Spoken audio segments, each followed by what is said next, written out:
나타나는데 보지 않고 주님께 나아가게 하시니 감사합니다. 오 하나님 아버지 감사합니다. 할렐루야. 아버지 하나님 감사합니다. 할렐루야. 하나님 아버지 함께 하여 주시옵소서. 할렐루야.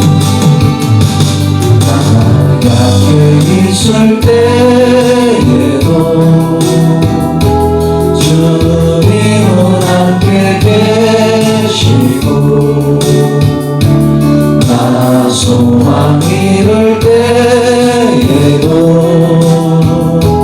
주님은 내게 오시네. 나 시험 당할 때에도 주님이 지켜주시고 나 실망 당할 때에도 주님이 위로하시네.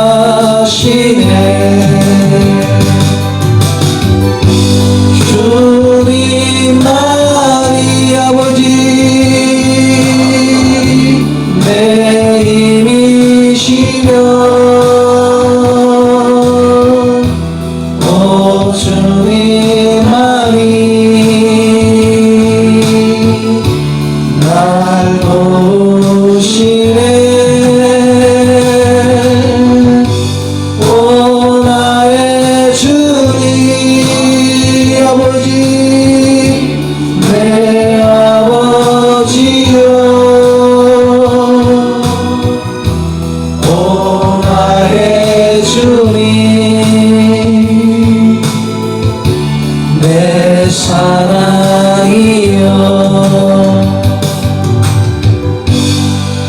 아멘. 만군의 하나님, 그 하나님께서 나와 함께 계십니다. 아멘. 저를 따라서 하세요. 우리는 승리했습니다. 우리는 이미 승리했습니다. 아멘. 반갑습니다. 오늘 저는 낮은 대로 임하라는 제목으로 하나님께서 우리에게 주신 영적 인사이트를 전가하고자 합니다.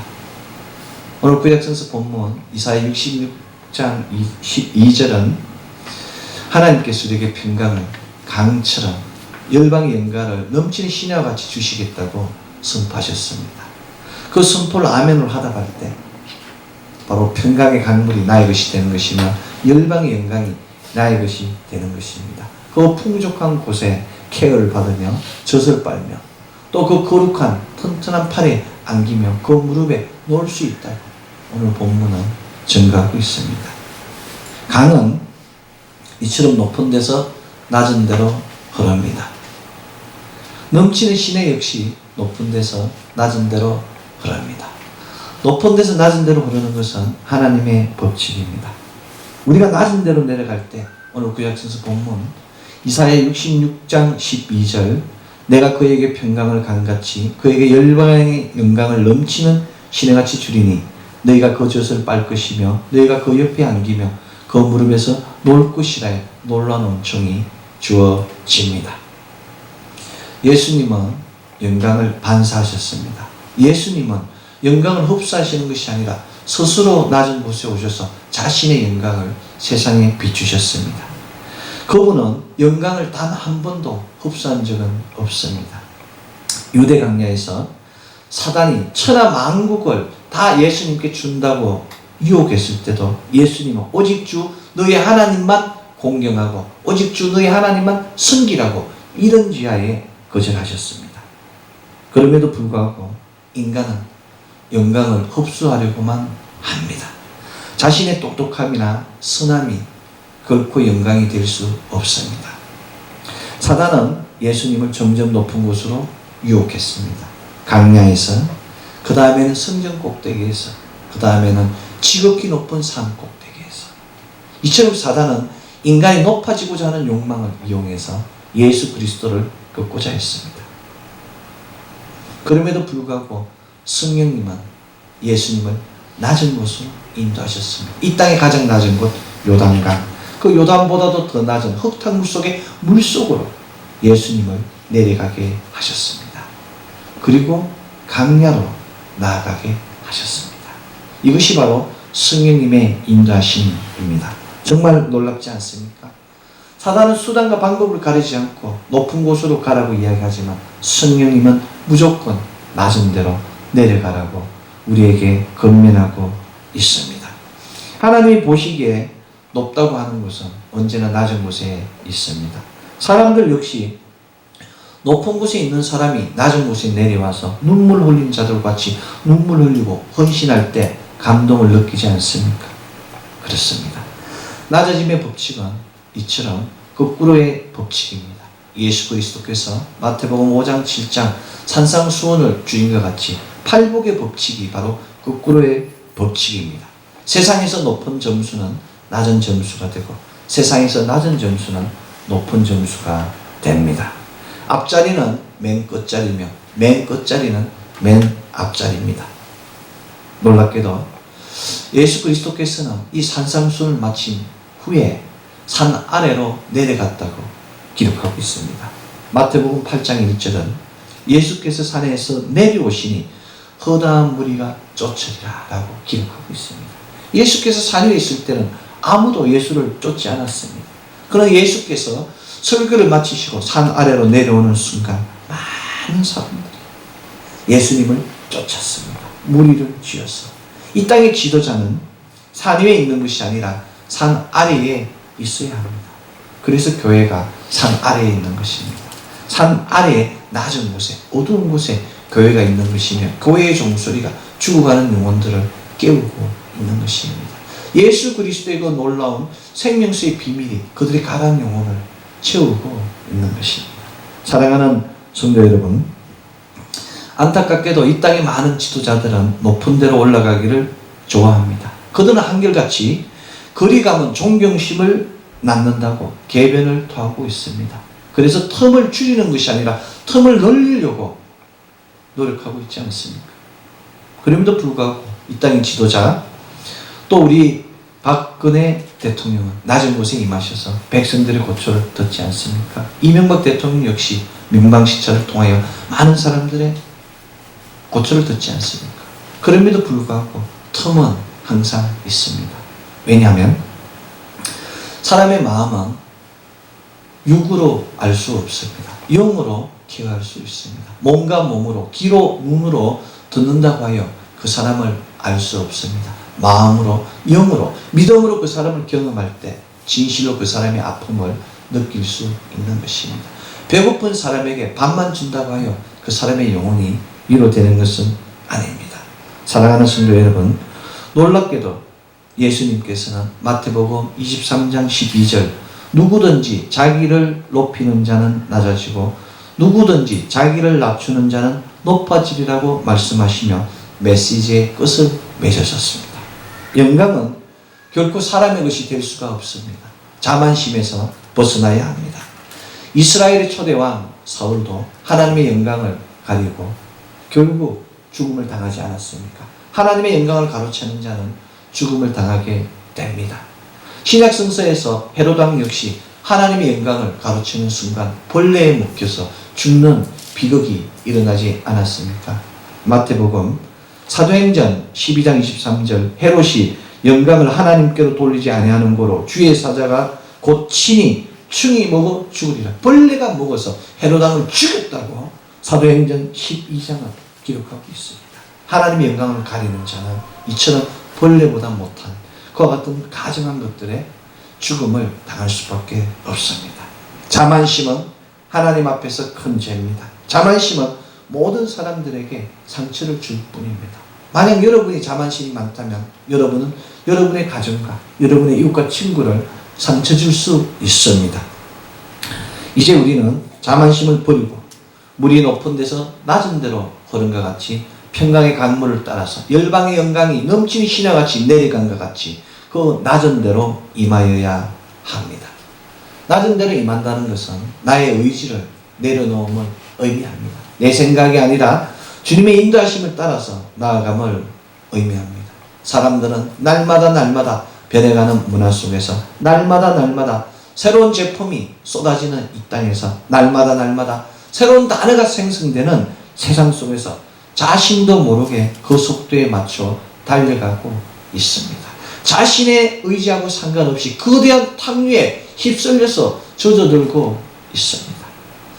세상의 탕류에 휩쓸린다는 것은 자신의 의지를 버렸다는 것을 의미합니다.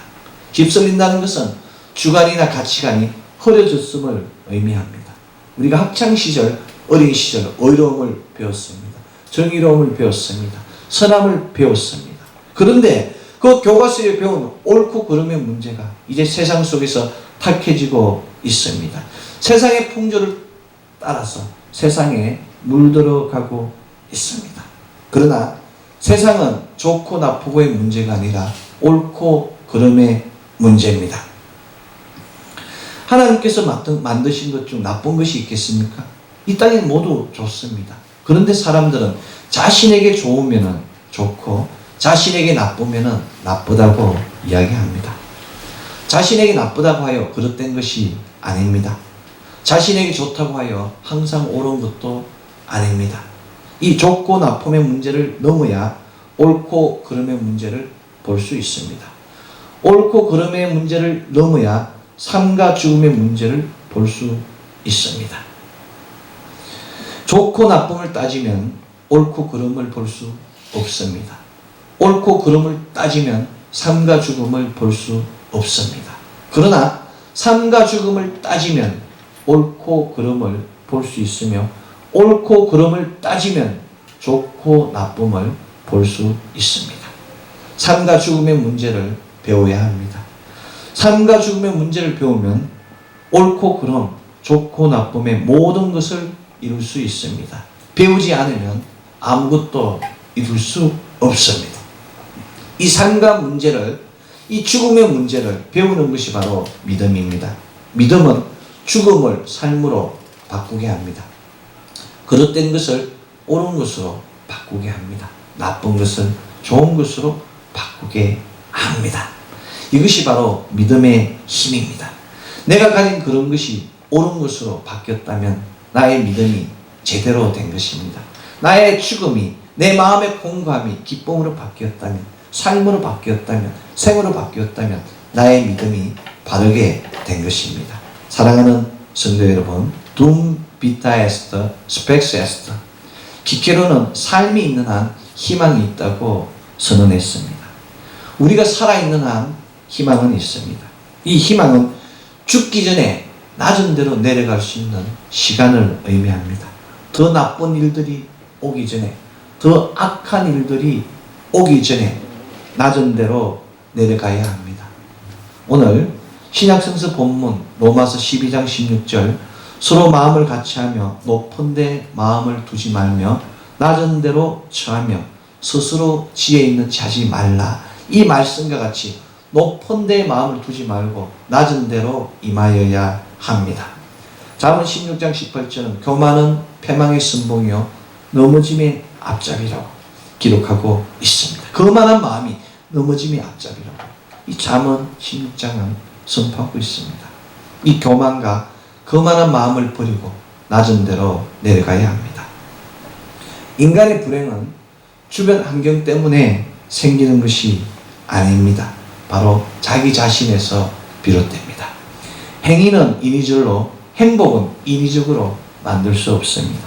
그렇다고 행복이 운명과 같이 스스로 찾아오는 것도 아닙니다. 행복은 볼록쌓기와 같습니다. 내 주위에 있는 작은 것들을, 아주 작은 것들을 모아서 나만의 위대한 성을 쌓을 때 바로 하나님 주시는 행복을 지킬 수 있습니다. 행복을 키울 수 있습니다.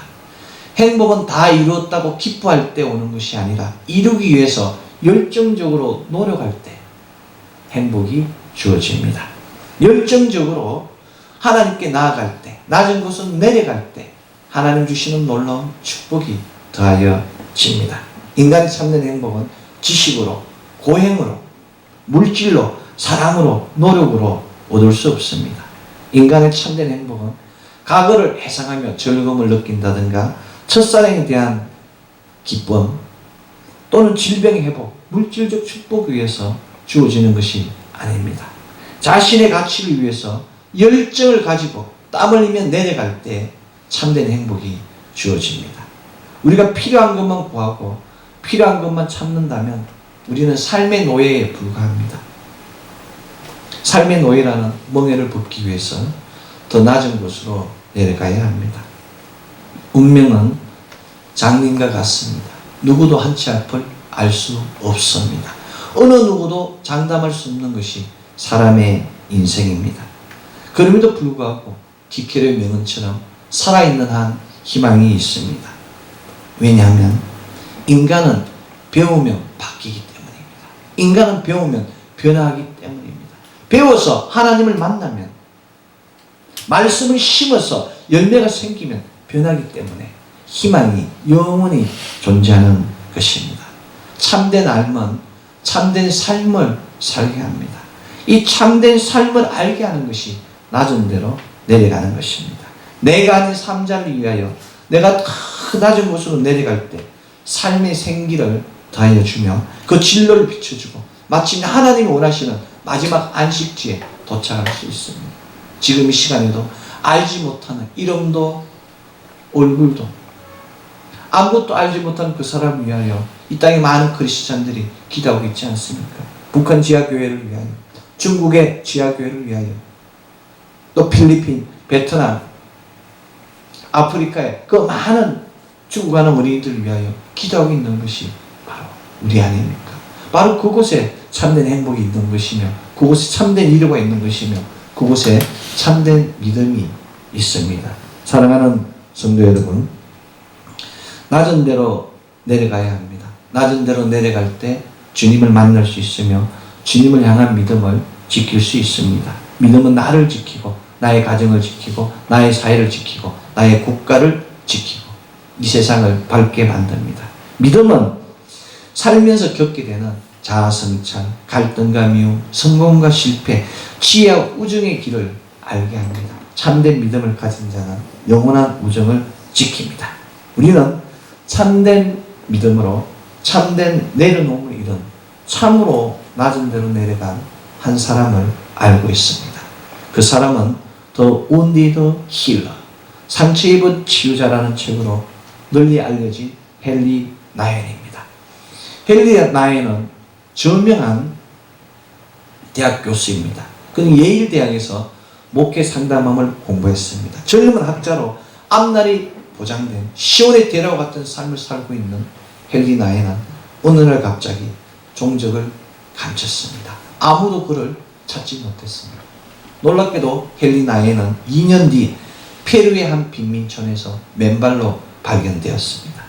왜 헨리 나연은 시온 대라와 같은 자신의 삶을 버리고 페루의 난민촌에서 그 빈민촌에서 맨발로 헌신하였겠습니까? 그럼에도 불구하고 많은 사람들은 헨리 나연을 다시 문명사회로 끌어내기 위해 예를 썼습니다. 결국 헨리 나연은 다시 세상으로 나왔습니다. 노트르담 대학의 교수로 다시 문명사회로 복귀하였으며 많은 학생들이 그의 강의를 듣기 위해서 노트르담 대학에 몰리기 시작했습니다. 그러나 한우와 기대에도 불구하고 그는 또다시 종적을 감췄습니다. 이번에 그는 캐나다 토론토의 라러슈 공동체 데이브레이크 새벽의 집이라는 곳에서 지도 신부님으로 발견되었습니다. 그는 이곳에서 정박아를 돌보며 책을 집필하였습니다. 그러다가 렘브란트의 돌아온 탕자, The Return of Prodigal Son이라는 돌아온 탕자라는 영화를 제작하자는 네덜란드 방송사의 제안을 받고 제작진을 만나러 갔다가 1996년 9월 21일 심장마비로 숨을 거두었습니다. 헨리 나연과 돌아온 탕자 그리고 죽음 정말 묘하지 않습니까? 헨리 나연은 돌아온 탕자에 빠져 있었습니다. 헨리 나연은 러시아 에르미타주 미술관에 그린 돌아온 탕자 앞에서 사흘 동안 하루도 그러지 않고 2~3시간씩 그림을 뜯어보고 연구하고 묵상하였습니다. 빈센트 반 고흐라는 유명한 미술가는 돌아온 탕자를 보고 수없이 죽음을 맛보지 않았다면 결코 이런 그림을 그리지 못했다고 고백했습니다. 렘브란트의 그 돌아온 탕자라는 그림을 반 고흐가 분석하기를 죽음을 맛보지 않고는 이런 그림을 그릴 수 없다고 이야기했습니다. 돌아온 탕자 렘브란트의 작품은 영적인 작품이었습니다. 헨리 나인 역시 돌아온 탕자라는 그림을 보고 자신의 영원한 본향을 그리며 사모하다가 하나님의 은혜로 정말 고통을 맛보지 않고 평화로운 죽음을 맞이했습니다. 고통 없이 죽을 수 있다는 것이 얼마나 큰 축복입니까? 더하여 그 죽음이 자신의 할 일을 다 하고 나서 맞이했다면 얼마나 더 큰 은혜이겠습니까? 헨리 나인이 이처럼 낮은 데로 내려와 축복받은 하나님의 사람이었습니다. 사람들은 매일 매 시간 떠나고 돌아오기를 반복합니다. 떠나고 돌아오는 것은 삶의 단막극이 아니라 계속 이어지는 연속극입니다. 우리의 연속극은 오늘도 내일도 모레도 계속되어 이어지고 있습니다. 이러한 관점에서 탕자의 모습, 돌아온 탕자는 우리에게 끊임없이 돌아가야 될 집을 생각하게 합니다. 그렇다면 사랑하는 성도 여러분의 돌아가야 할 집은 어디라고 생각하십니까? 헨리 나인은 자신의 부귀와 명예와 성공이 보장된 대학 강단을 버리고 정박가들의 코를 닦아주고 기저귀를 닦아주고 눈물 흘리는 그곳에서 헌신하였습니다. 헨리 나인은 풍요로움에 대한 죄스러움으로 상처받은 이웃을 섬겼다고 고백했어요. 하나님 나에게 너무 많은 건강을 주셨기 때문에, 하나님 너무 많은 지혜를 주셨기 때문에 너무나 죄스러워서 그들을 섬길 수밖에 없었다고 헨리 나인은 고백했습니다. 그렇습니다. 우리가 돌아가야 할 그곳도 역시 헨리 나인과 같이 낮은 곳에 눈물 흘린 자들과 그 상처받은 자들이 있는 그곳입니다. 우리가 돌아가야 할 집은 고통과 환난과 눈물이 있는 낮은 곳입니다. 그럼에도 불구하고 사람들은 높은 곳에 마음을 두고 높은 곳에 올라가려고 반복적으로 시행하고 있습니다. 얼마나 안타까운 일입니까? 사랑하는 성도 여러분, 우리는 혹시 힘들고 어렵다는 말을 너무 쉽게 너무 자주 하며 살아가고 있는 것은 아닙니까? 위를 바라보고 살아야 하지만 때로는 아래쪽도 과거도 돌아볼 수 있어야 합니다. 잠깐 눈을 아래로, 잠깐 눈을 과거로 돌리면 현재 우리가 누리고 있는 넉넉함이나 풍요로움이 얼마나 감사한지를 깨달을 수 있습니다. 오늘 시작선서 본문 로마서 12장 16절, 서로 마음을 같이하여 높은 데 마음을 두지 말고 도리어 낮은 데 처하여 스스로 지혜 있는 채 말라고. 이 말씀은 우리에게 마음을 비우고 낮아지라고 사도 바울이 우리에게 권면하고 있는 말씀입니다. 낮아져서 절구하는 자들과 함께 절구하고 우는 자들과 함께 울라고 사도 바울이 강변하고 있습니다. 2000년 전 예수 그리스도께서 내려가셨던 그 길을, 낮은 곳으로 내려가는 그 길을 우리도 따라가야 합니다. 낮은 곳으로 내려가서 그 길을 통하여 혼인잔치하는 자들과 함께 절구하는 우리가 되어야 합니다. 요한복음 11장은 나사로의 죽음을 기록하고 있습니다. 나사로의 죽음 때문에 마르다와 마리아가 울고 있었습니다. 온 유대인들이 울고 있었습니다.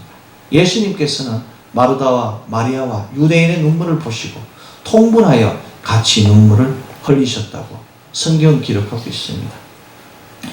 예수께서 우는 자들과 함께 흘리신 이 눈물을 기억해야 합니다. 예수의 눈물은 마리아와 마르다와 유대인의 눈물과 완전히 다른 눈물이었습니다.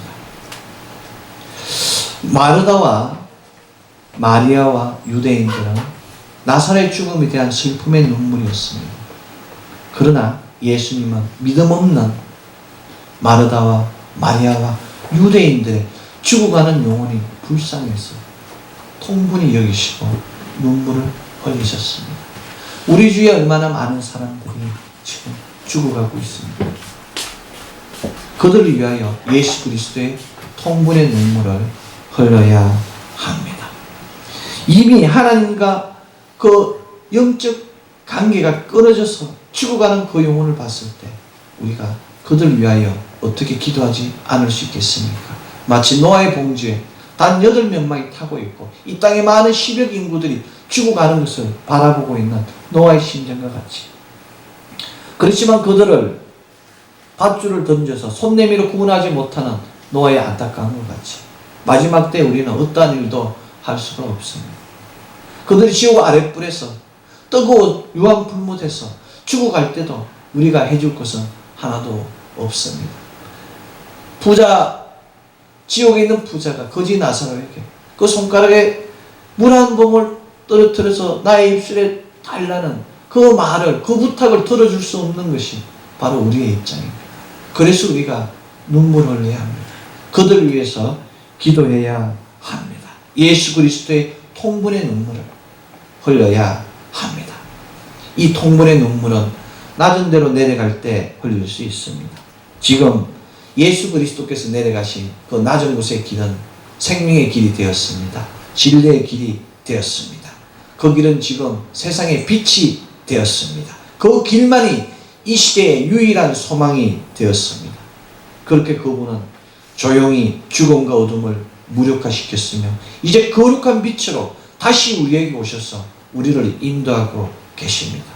그렇다면 우리는 우리 주 예수 그리스도와 같이 통분의 눈물을 흘리며 낮은 곳으로 내려가고 있는 삶을 살고 있는 것입니다.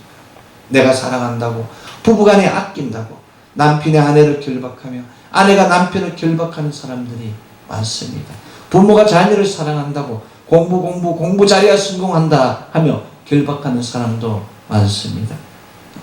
주님이 주시는 생명의 역사는 공부를 잘해서 높은 곳에 있는 것이 아닙니다. 주님 주시는 생명의 역사는 의사가 되고 판사가 되고 사장이 되어 잘 먹고 잘 사는 것이 아닙니다. 성공하라 출세하라의 말씀은 하나님의 생명 역사를 방해하는 어둠의 소리입니다. 어둠의 소리는 생명을 줄 수 없습니다. 마르다와 마리아가 죽은 나사로를 살릴 수 없듯이 남편이 아내를, 아내가 남편을, 부모가 자식을, 자식이 부모를 살릴 수 없습니다. 나사로의 무덤을 막았던 돌을 옮길 수 있어야 합니다. 나사로의 무덤을 막았던 돌을 옮길 때 비로소 주님의 말씀을 들을 수 있습니다. 죽은 나사로가 주님의 말씀을, 나사로야 나오라는 그 말씀을 들을 수 있습니다. 이제 결단하여야 합니다. 내 앞에 있는 그 나를 막고 있는 돌을 옮겨야 합니다. 결단하여 낮은 데로 내려가 절구하는 자들과 절구하며 눈물을 흘린 자들과 함께 울 수 있어야 합니다. 주저하지 말아야 합니다. 나사로가 죽은 지 나흘이나 되었다고 마르다는 주저하였습니다. 주여, 죽은 자가 나흘이나 되었음에 벌써 냄새가 나니다 라고 주님의 말씀을 거역하였습니다. 그럼에도 불구하고 마르다는 무덤에 돌을 옮기는 결단을 하였습니다. 하나님 우리를 강권하고 계십니다. 하나님이 강권히 계실 때 나의 무덤을 옮기고 생명의 역사를 이루는 우리 되기 원합니다. 세상과 하나님을 막고 있는 나흘이라는 시간의 벽을 치워야 합니다. 나사로와 죽음을, 주님을 막고 있는 무덤의 돌을 치워야 합니다. 낮은 곳에 있는 사랑과 은혜는 힘들어하는 인간들의 영혼의 불을 밝히며 소생케 하며 순결하게 합니다. 우리의 기도가 힘들어하는 영혼들, 죽어가는 영혼들을 밝히고 소생케 하고 희망을 줍니다. 낮은 곳으로 내려가는 성령님의 인도하심에 순종하여 주님 주신 시간을 나누는 우리 되기 원합니다. 주님 주신 물질을 나누는 우리 되기 원합니다. 주님 주신 사랑을 나누는 우리 되기 원합니다. 오늘 구약성서 본문 이사야 66편 12절, 내가 그에게 평강을 강같이 그에게 열방의 영광을 넘치는 시내같이 주리니 너희가 그 젖을 빨 것이며 너희가 옆에 안기며 그 무릎에서 놀 것이라의 말씀과 같이 평강의 강물이 넘치는 열방의 영광이 차고 넘치는 시내와 같은 우리 가정 기업 되기를 예수 그리스도 이름으로 축원합니다. 기도하겠습니다. 사랑의 하나님 감사합니다. 오순 부활절 7번째 주일, 2주일 죄를 불러주시고 우리 앞에 있는 세상의 돌무덤을 모두 치워버리게 하시며 감사합니다. 나와 이웃, 나와 자연, 나와 하나님의 관계 안에서 막힌 것들 다 내려놓게 하시고 은혜와 사랑으로 나눔과 섬김으로 더욱더 낮은 곳에 내려가게 하시네 감사합니다. 하나님 아버지, 이 믿음의 승에 참석한 이 귀한 가정, 자녀 주님 기억하시고 다 형통케 하시고 주님 주신 축복으로 하나 되게 하여 주시옵소서. 아버지 하나님 감사합니다. 모든 걸 감사드리며 예수 그리스도 이름으로 기도합니다. 아멘.